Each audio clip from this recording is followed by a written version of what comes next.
Alors, Renault baisse ses tarifs de location. Attention, pas comptant pour la Mégane. Comptant, c'est toujours 42 000, du coup. Alors, ils ont concocté un plan pour soutenir les ventes de la Mégane. Encore une fois, pas question de baisser les tailles de l'auto, le prix reste à 42 000 hors bonus. Losange a décidé de se faire agressif sur les formules de location. Selon les infos d'Automobile Propre, Renault a mis en place en mai un nouveau barème qui permet de diminuer le loyer mensuel d'une cinquantaine d'euros. Sur le corps de gamme Techno, le loyer passe ainsi de 371 à 321 euros par mois, après un premier loyer majoré de 5 000 euros bonus déduit. Il existe en plus depuis quelques semaines un bonus fidélité pour ceux qui font reprendre une Zoé. Si vous passez de la Zoé à la Mégane, le loyer baisse encore de 20 euros par mois. Ouais, bon, c'est toujours bon à prendre, après, ouais, je sais pas. Après, moi, j'ai du mal avec les offres de location, hein, vous savez ce que j'en pense. Pour moi, si tu peux pas acquérir une voiture, tu prends une autre voiture moins chère, en fait. Tu fais pas une location. C'est totalement débile comme système.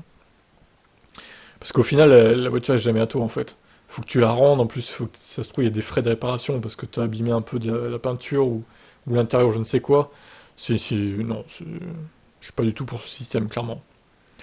Louer un appartement, bon, ok, à la limite. Ça, évidemment que c'est logique. Mais louer une voiture, pour moi, c'est non. Après, chacun son avis là-dessus, hein. Je sais qu'il y en a qui sont fans de ce système, mais moi, j'aime pas du tout. Donc, pour enfoncer le clou, Renault maintient un autre cadeau. Il offre la borne de recharge de domicile avec son installation comprise dans la limite de 1900 euros. 1900 euros. Putain, et non, ça coûte pas si cher d'installer une borne et d'acheter une borne et de la faire installer normalement. Si, il voit large là. Bon, bref. Après, les ventes sont pas si mauvaises de la Mégane, hein, honnêtement. Quand on compare avec la MG, bon, vous avez dit dans les commentaires, la MG4, les délais sont catastrophiques, 7 à 8 mois apparemment. Effectivement, ça n'aide pas. La Mégane se livre plus vite, beaucoup plus vite. Mais je pense qu'ils pourraient en vendre beaucoup plus, en fait, si elle n'était pas si chère.